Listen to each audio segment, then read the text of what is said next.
Hi, my name is Charvonne Hamilton, and I'm going to be discussing housing and home ownership. Becoming a homeowner is one of the largest financial decisions anyone will make in their entire life. Getting to the point where someone is ready to purchase a home requires levels of discipline and a certain degree of financial success. Purchasing a home is a very emotional decision. However, it's important for consumers to remain focused on their long-term financial goals when purchasing a home. This is especially important for us as financial planners because purchasing a home can be a very emotional decision, and it's important for us to guide our clients in the best way that fits their financial and long-term goals. So we should advise our clients on several ways before purchasing a home. First, we should advise them to only purchase a home if they plan on staying in that home for several years. Purchasing a home requires a lot of upfront costs. Those costs include a 20% down payment, if possible, in order to avoid private mortgage insurance, as well as significant amount in closing costs, as much as 3 to 5% of the loan. There are mortgages that could require as little as 3% down. However, we want our clients to avoid as many fees as possible associated with their mortgage. With the significant upfront costs, it's important to advise clients that they should at least look at staying in their home for up to 3 years in order to at least recoup some of those upfront costs. We should also advise our clients only purchase a home that they can afford. The key to purchasing a home they can afford is to look at the debt to income ratio. We don't want the monthly mortgage payment to be no more than 29% of their most monthly gross income. So for example, if you have a client that makes $10,000 a month, we don't want their mortgage payment to be any more than $2,900 a month. That includes insurance and taxes as well. And once you start taking in account their long-term debt, additional long-term debt like car payment or student loan payment, you don't want that total debt to be any more than 41% of their monthly gross income. Once you start getting higher than that, you start finding that your clients will be stressed out to pay their mortgage and any additional debt they may be in. They may stop contributing to their retirement plans. All of these are the things we want to avoid when they go to purchase a home.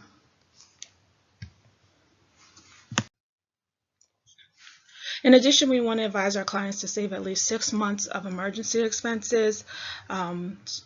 And have that emergency fund set aside before purchasing a home.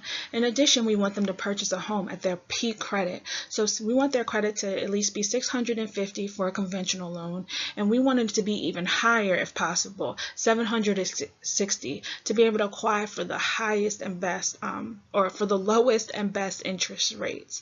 We want our clients to not have to pay additional fees because their credit is not good.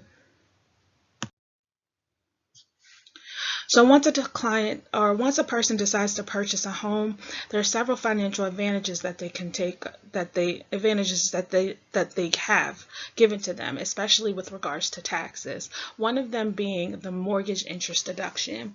A homeowner can deduct interest paid on a mortgage for building a home, purchasing a home, on their primary residence and also their secondary residence. In addition, you can also deduct home equity line of credit interest associated with their home equity line of credit. You can only deduct that interest, however, if the home equity line of credit funds are used for substantial home improvements.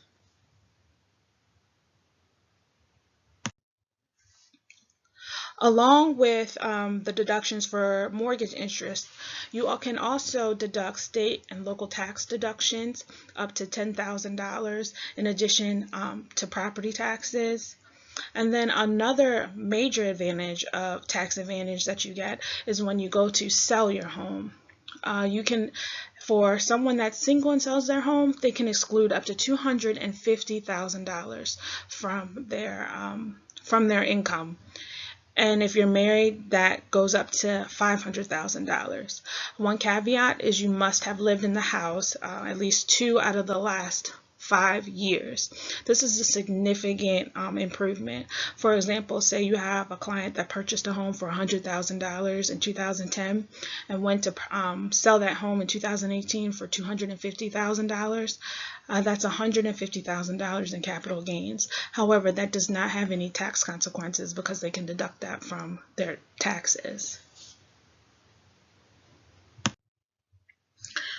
So in December 2017, Congress passed the Tax Cuts and Jobs Act. This tax law made substantial changes to the tax code associated with home ownership. The most significant tax change was that it actually doubled the standard deduction that people can take. So by doubling the standard deduction, it's no longer advantageous for people to itemize their taxes. So, and you can only really benefit from the mortgage interest deduction if you itemize your taxes. Therefore, it'll lower the number of taxpayers itemizing their deductions. The Joint Committee on Taxation estimates that the number of taxpayers using and taking advantage of the mortgage interest deduction is going to drop by as much as 57%. So some of these changes in this tax law has lowered the benefits of home ownership.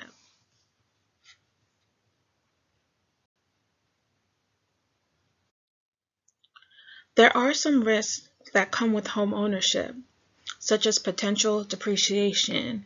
Not all homes grow in value. The housing crisis of 2008 resulted in many homeowners being underwater, which means they owed more on their mortgage than their home was worth.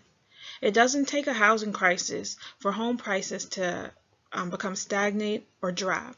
Regional or local economic conditions can result in home values decreasing.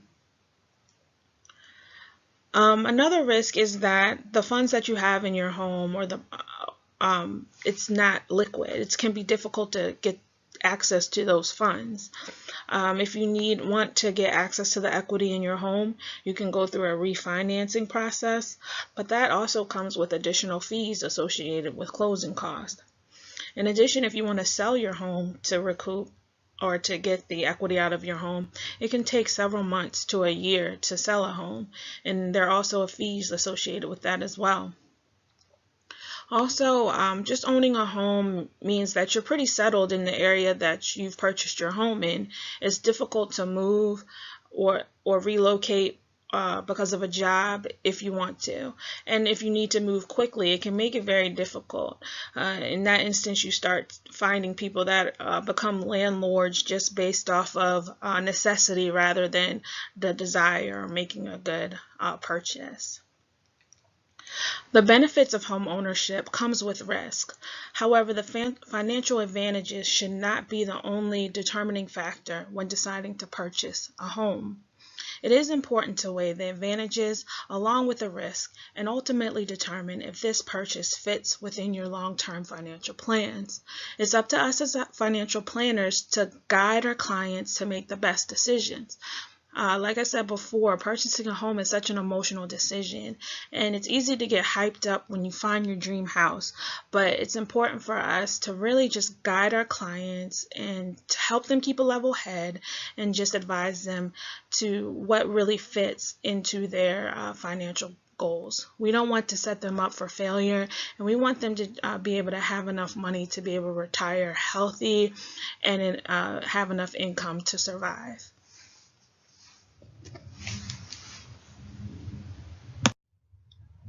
These following slides are the references that I used for this presentation. Thank you.